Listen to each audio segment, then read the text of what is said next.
And if we increasingly isolate ourselves from the rest of the world, that leaves a leadership vacuum. And anywhere where there's a leadership vacuum, someone else is bound to fill it. People are applauding. Let us all wait to hear from the Secretary, Department of Space and Chairman ISRO, Shri S. Somnath. Oh, I see you, India.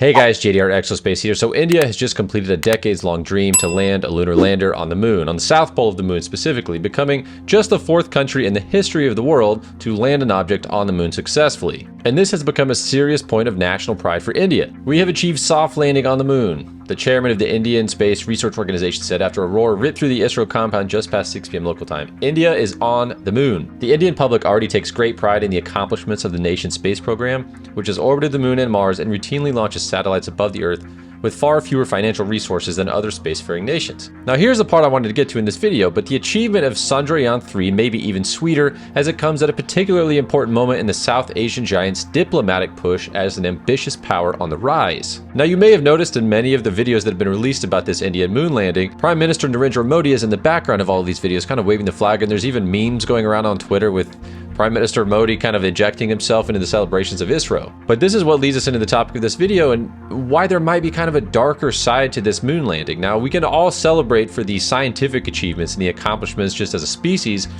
of another country actually being able to land robots and lunar landers on the moon. But this moon landing may actually be a bigger part of a diplomatic and economic agenda to increase India's standing in the world. Indian officials have been advocating in favor of a multipolar world order in which New Delhi is seen as indispensable for global solutions. In space exploration, as in many other fields, the message of Prime Minister Narendra Modi's government has been clear. The world will be a fairer place if India takes on a leadership role, even as the world's most populous nation works to meet its people's basic needs. Multipolar world order, fairer world, what exactly are we talking about here? And in order to answer that question, we actually have to go back in time to around the Great Depression. You see, leading up to the Great Depression, all of our currency in the US was backed by gold. You could take a dollar to the bank, and that dollar was worth a certain weight in gold. And the US had been on that gold standard since 1879. But in 1933, President Roosevelt actually took us off the gold standard temporarily in an attempt to thwart any further bank runs that might destabilize the US economy. On April 5th, 1933, Roosevelt ordered all gold coins and gold certificates in denominations of more than $100 turned in for other money. It required all persons to deliver all gold coin, gold bullion, and gold certificates owned by them to the Federal Reserve by May 1st.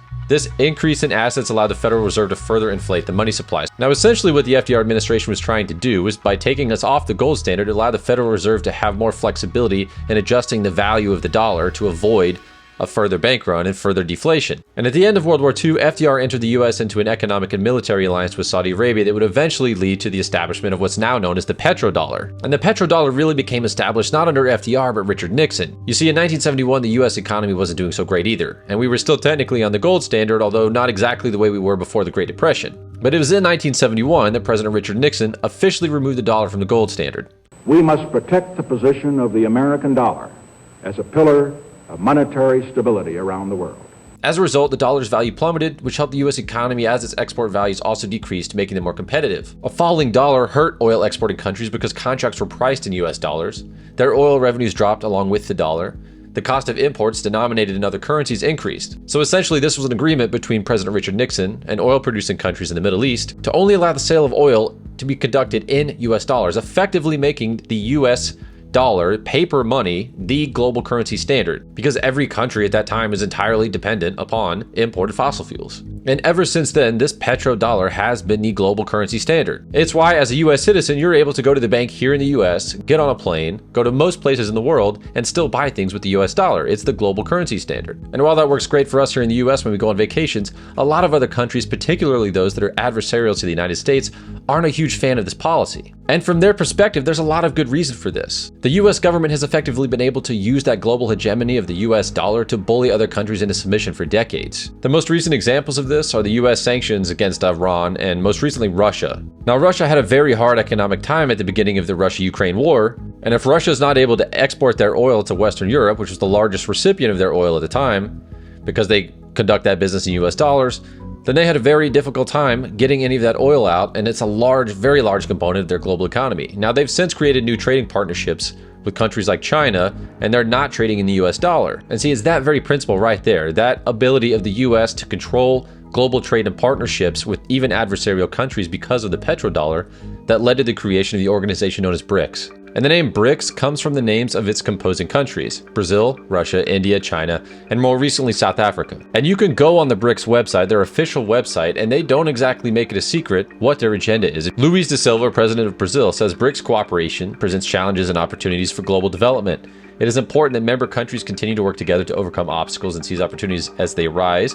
Only through international cooperation and building sustainable partnerships is it possible to build a more just, peaceful, and prosperous world for all. Now, coming from Da Silva in Brazil, that doesn't seem like it takes a particularly hard stance against the US. But wait until you get to Russia, India, and China. You click on Russia. The BRICS group is still young as an organization, but has already proven its effectiveness. Brazil, Russia, India, China, and South Africa are coordinating their policies on key international issues ever more closely, and are playing an active part in shaping a multipolar world order and developing modern models for the world's financial and trading systems. Now, Putin is making it pretty clear, and that's not all that much of a surprise coming from Russia, but they don't like the US being the global world power, and so they're trying to create an organization that shifts that power away from the US. Let's look at China. We need to adjust our economic structure, achieve development of better quality, build closer economic partnership, boost the building of an open world economy, and establish a global development partnership.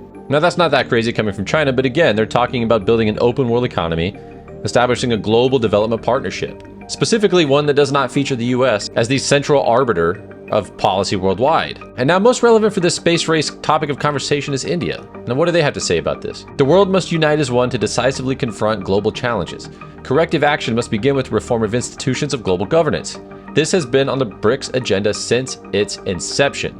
Now, again, BRICS is not making it a secret, and Narendra Modi is not making it a secret what the agenda of this organization is. It is to shift power away from the US and disseminate power in these other countries to be able to determine their own economic policy. And most notably, right around the time of this moon landing, actually the exact same time, this organization BRICS is sending out invitations to some of the US's most important trading partners, specifically in those oil producing countries like Saudi Arabia, UAE, and trying to invite them into BRICS organization. Saudi Arabia, UAE, and Iran among 6 countries invited to join BRICS group.